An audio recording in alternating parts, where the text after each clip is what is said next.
Hey, I'm Jamey from Stonemeyer Games, and today I'm going to talk about a game called Compile that a friend brought over to play just yesterday. It was completely off my radar, but I loved it. I really, really love this game. It has elements of some of my favorite two-player dueling games like Hanami Koji, Airland, and Sea, where there's essentially three different theaters, three different columns that you are competing over and trying at some point in the game to have 10 or more value of cards in that lane and have that value be more than the value that your opponent has. Those lanes themselves are a really neat element in that at the beginning of the game you are drafting from a public draft of, I think it's around, I don't know, it's around 16, 12 to 16 different cards that represent things like gravity, plague, death, darkness, life, metal, speed. So mostly elements, but also some things like that, some other related cards.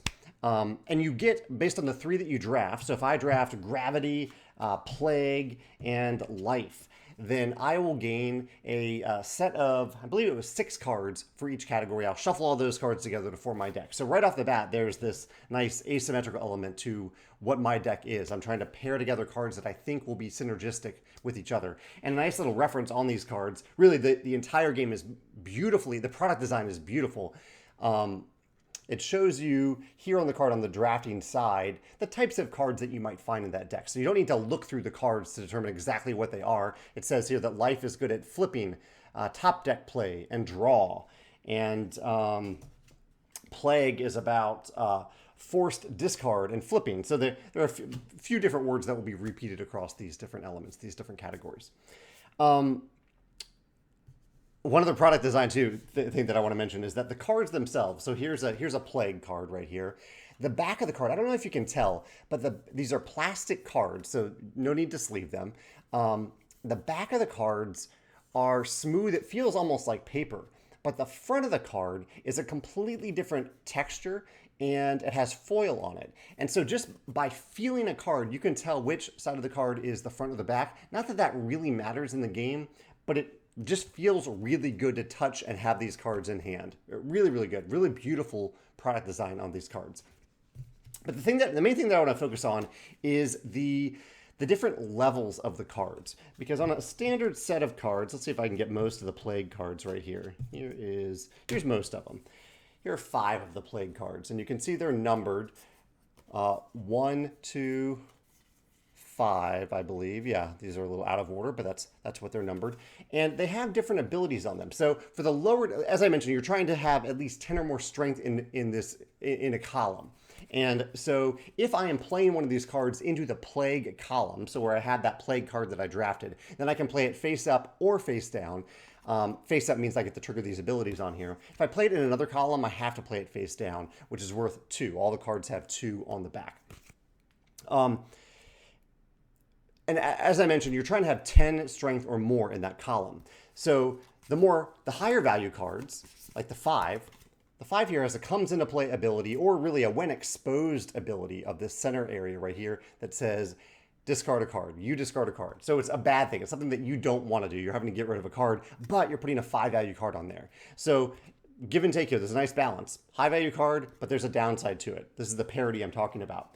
Now you flip on the other side, we'll go down to a low value card, the 1 here. So the 1 has a when played and when revealed ability. I'm saying when revealed because you can cover these with other cards, and sometimes you can shift those cards over to another column. And whenever you shift them away, you reveal this ability and you get to activate it again. So it's not just when played. This one says your opponent discards 1 card. So I'm playing a low number, only getting a low number, but I'm doing something that hurts the opponent. And also, I have an ongoing ability that will always remain exposed even after there are other cards on this stacked on top of it. This ongoing ability says after your opponent discards cards, draw 1 card. So on an ongoing basis, if I can get my opponent to discard more cards, not just from this ability, but from other cards as well, then I am drawing cards actively as well, as long as I can keep this card in play. I love this parity of cards. How the high value cards have a downside, or at least not some significant upside, while the low value cards have these really, really cool abilities that are asymmetric. So that they're all different. The abilities in the plague deck are different from the other decks as well. I had a blast playing this game. We played twice in a row. I played, I don't remember offhand the ones. I think it was Speed and Light and some other deck. all shuffled together. Had a great time playing with those three, and then I switched it up and played with two others, and one that my opponent had played with in the first game that I was like, oh, I want to play with that that set that my opponent played with, and had a great time with it. I really love the product design, the design choices in here, and yeah, I look forward to playing again. So yeah, that's Compile. This is from Greater Than Games. Little small box here, but there's a lot of play in this little box, especially for dueling style play.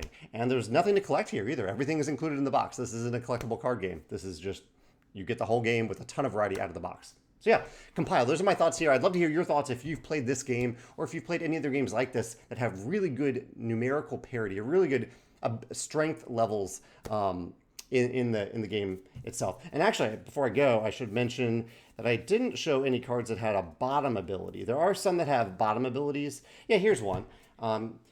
Here's one from Life. It has a bottom ability. When this card would be covered, first play the top card of your deck face down in another line. So if you're covering this up with another card, there's a when covered ability. So there are some other abilities like that, like when covered, when you lose this card, things like that. So I like these different levels of abilities on the cards themselves. So anyway, yeah, those are my thoughts on Compile. Let me know your thoughts in the comments below. Thanks.